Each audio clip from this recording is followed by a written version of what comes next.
Hello all. इस lecture में हम लोग कैलकुलेट करेंगे बीटा की वैल्यू इन एमबी डिस्ट्रीब्यूशन, जिसमें हम लोग प्रीवियस लेक्चर का जो अल्फा की वैल्यू है वो यूज़ करेंगे। तो प्रीवियस लेक्चर में हम लोगों ने कैलकुलेट किया कि एनपीडीपी हमारे पास इतना आएगा, यानी distribution for particle having momentum between P and P plus D P is given by this formula. कैसे कैलकुलेट किया था हम लोगों ने? इस लेक्चर में इस फार्मूले का यूज़ करके तब हम लोग कैलकुलेट करेंगे। उससे पहले जो हमें बीटा की वैल्यू निकालनी है, जो कि है 1/kBt, इसको हमें कैसे प्रूव करना है? तो हम लोग निकालेंगे, सिंस हमें पता है कि एनर्जी जो होती है वो क्या होती है, n1 एप्सिलॉन 1। और बेसिक चलते हैं, सपोज ये आपके पास बॉक्स है, इसको हमने 4 भागों में डिवाइड कर दिया, ठीक है। तो ये पहला भाग, दूसरा भाग, तीसरा भाग, चौथा भाग। पहला भाग जो बॉक्स का है वो फर्दर डिवाइड है लेट से G1 सेल में, ठीक है। पहले भाग की जो एनर्जी पर पार्टिकल है वो है एप्सिलॉन 1, दूसरे बॉक्स की है एप्सिलॉन 2, तीसरे की है एप्सिलॉन 3 एंड सो ऑन। पहले बॉक्स में जो नंबर ऑफ सेल है वो G1 है, इसमें है G2, इसमें है G3, इसमें G4 एंड सो ऑन, ठीक है। इस तरीके से हमारे पास K सेल है। तो टोटल नंबर ऑफ पार्टिकल पहले बॉक्स में कितना होगा, वो हो जाएगा N1, दूसरे बॉक्स में कितना होगा N2, तीसरे बॉक्स में N3, चौथे बॉक्स में N4 एंड सो ऑन। तो टोटल एनर्जी हमारे पास क्या हो जाएगी? Total energy of the system is given by N epsilon, N1 epsilon 1, N2 epsilon 2 plus and so on Nk epsilon k। तो ये टोटल एनर्जी हो जाएगी पार्टिकल, या टोटल पार्टिकल की एनर्जी।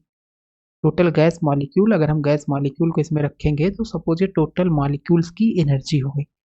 इसको हम लोग लिख सकते हैं शॉर्ट फॉर्म में Ni epsilon I is equal to 1 to k, इतना लिख सकते हैं। तो ये हमें पता चल गया कि अगर ith पार्टिकल में हमें एनर्जी जाननी है, ith पार्टिकल में एनर्जी कितनी होगी, ये हो जाएगी Ni एप्सिलॉन आई। फर्स्ट ith स्टेट में पार्टिकल की एनर्जी हो जाएगी, टोटल ith स्टेट की एनर्जी Ni एप्सिलॉन आई। टोटल लेट से फर्स्ट स्टेट का जानना हो तो N1 एप्सिलॉन 1, सेकेंड का जानना हो तो N2 epsilon 2 and so on, ठीक है। तो अगर हम बात करें, सपोज हमारे पास पार्टिकल है जिसकी एनर्जी एप्सिलॉन से लेकर के एप्सिलॉन प्लस टी एप्सिलॉन है, तो एनर्जी कितनी हो जाएगी? मान लेते हैं एनर्जी है उस स्टेट की डी, ये हो जाएगी एन। इसका मतलब हमें एन एप्सिलॉन लेना पड़ेगा, है ना। एन की जगह क्या लेना पड़ेगा? N epsilon D epsilon. और एनर्जी कितनी लेनी पड़ेगी? Into epsilon. तो ये हो जाएगा हमारे पास पार्टिकल की एनर्जी। पार्टिकल की एनर्जी कितनी हो जाएगी? N epsilon epsilon D epsilon. N epsilon D epsilon क्या बताएगा? नंबर ऑफ पार्टिकल्स बताएगा ना, क्योंकि यहाँ पे एन आई क्या है? Number of particle in ith state. ये है number of particle corresponding to epsilon and epsilon plus D epsilon. और ये एप्सिलॉन एनर्जी है इस स्टेट की, राइट। और डी एप्सिलॉन आपको बहुत ही स्मॉल लेना है। डी एप्सिलॉन क्या करना है? बहुत ही स्मॉल लेना है। तो अगर हमें टोटल एनर्जी जाननी है सिस्टम की, तो हमें क्या करना पड़ेगा? इसको इंटीग्रेट करना पड़ेगा, एन एप्सिलॉन डी एप्सिलॉन को इंटीग्रेट करना पड़ेगा। तो क्वेश्चन है कि जो एन एप्सिलॉन डी एप्सिलॉन है, इसकी वैल्यू कितनी है? तो इसकी वैल्यू हम लोग इसको हटा देते हैं यहाँ से, इसकी वैल्यू हो जाएगी हमारे पास 10। तो ये हो जाएगा हमारे पास प्रीवियस प्रीवियस लेक्चर्स हम लोगों ने निकाला था, NPDP is equal to 4 pi n beta upon 2 pi m to the power 3/2, 2 pi m to the power 3/2 exp minus beta p square upon 2m minus beta p square upon into p square d. इतना हमने निकाला हुआ। इसको निकालने के लिए कैसे किए थे हम लोग? अल्फा की वैल्यू निकाल करके सब्सटीट्यूट कर दिए थे, राइट। क्योंकि हमारे पास होता है एमबी डिस्ट्रीब्यूशन में N I is equal to G I upon E to the power alpha plus beta epsilon I. फिर यहाँ से हम लोगों ने निकाल करके एन एंड सो ऑन। ये प्रीवियस लेक्चर में डिटेल में हमने इसको कैलकुलेट किया हुआ है। E to the power minus alpha की वैल्यू निकाल करके यहाँ सब्सटीट्यूट कर देंगे, इस तरीके से आ जाएगा रिजल्ट। प्रीवियस लेक्चर से हम लोगों ने जस्ट ये उठा लिया है। फार्मूला एनपीडीपी का। तो यहाँ पे हमें क्या चाहिए, हमें तो एप्सिलन चाहिए, और एप्सिलन क्या होता है, एप्सिलन होता है पी स्क्वायर अपॉन 2m। ठीक है, तो एप्सिलन क्या है, ओके ये भी डिस्कस कर देते हैं पहले।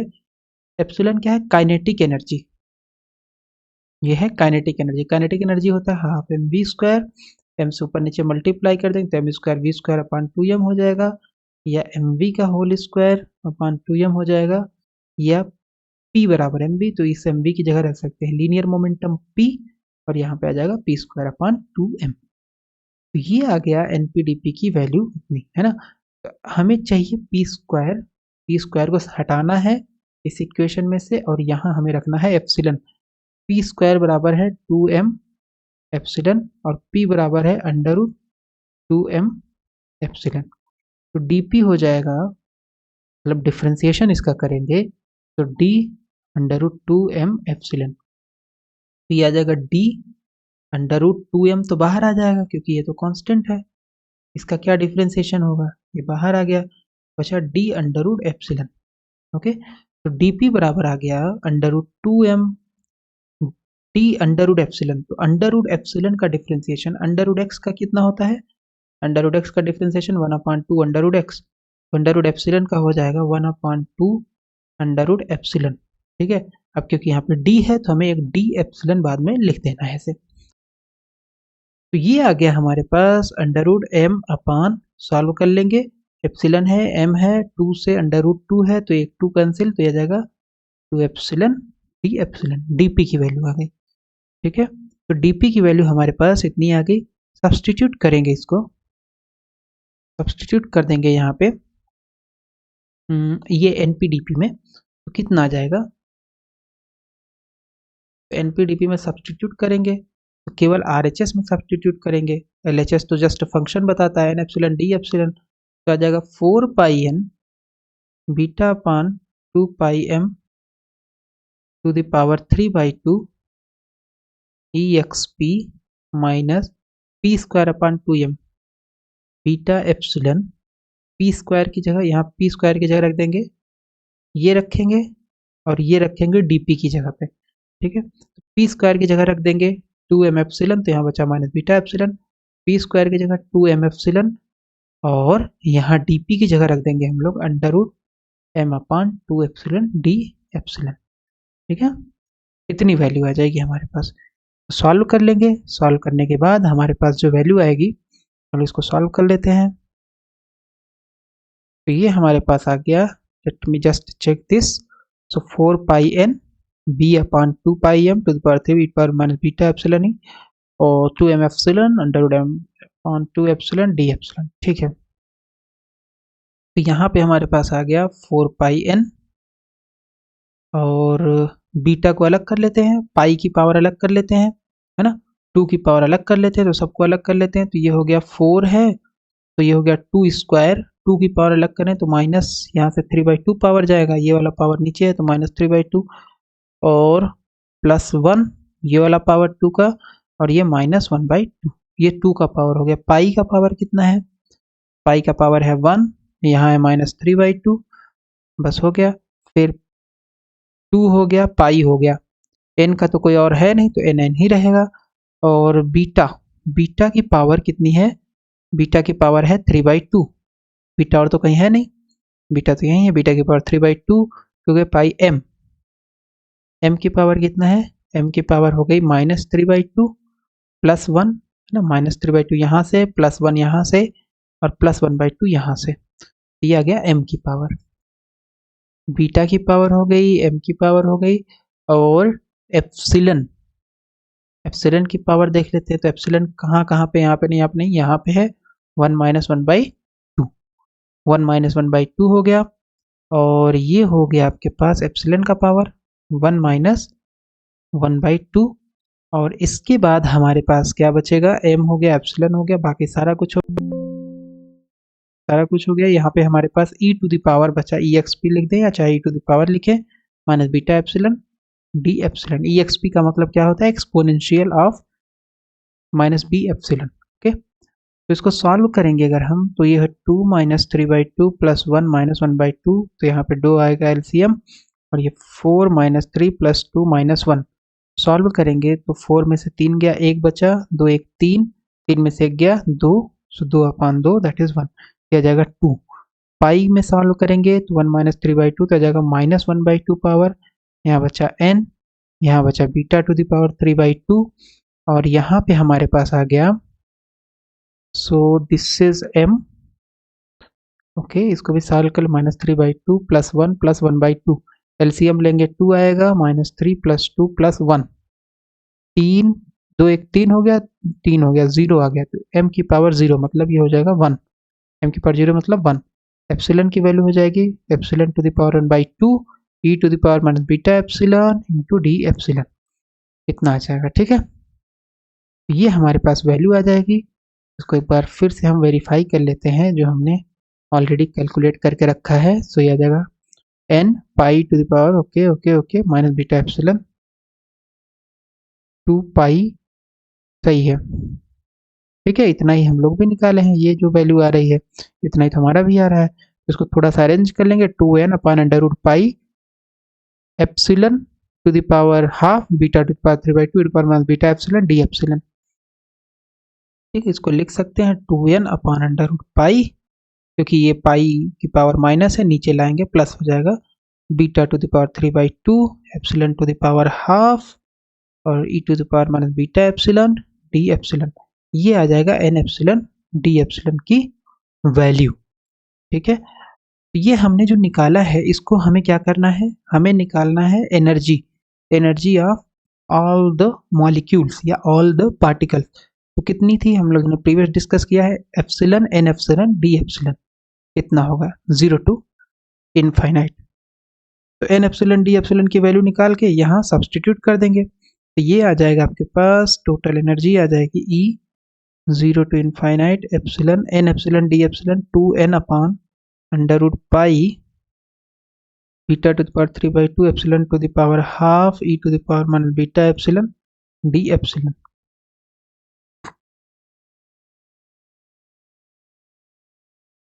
ठीक है, तो इतना हमारे पास कैंसिल हो गया, तो ये आ गया एनर्जी, और इसमें से एप्सिलॉन के अलावा बाकी सब कांस्टेंट बाहर आ जाएंगे, 2n under root pi beta to the power 3/2 E to the power minus, बस हो गया, इतना ही है, 2n pi beta to the power 3/2 epsilon की पावर हो जाएगा 1 plus 1 plus half, 1 plus half मतलब 3/2 और यहाँ E to the power minus beta epsilon D epsilon आएगा। ओके, इतना आ जाएगा लिमिट फ्रॉम 0 टू इनफाइनाइट। तो अब इसको सॉल्व कैसे करेंगे, हमारे पास एक स्टैंडर्ड इंटीग्रेशन है 0 to infinite X to the power m e to the power minus alpha X to the power n dx।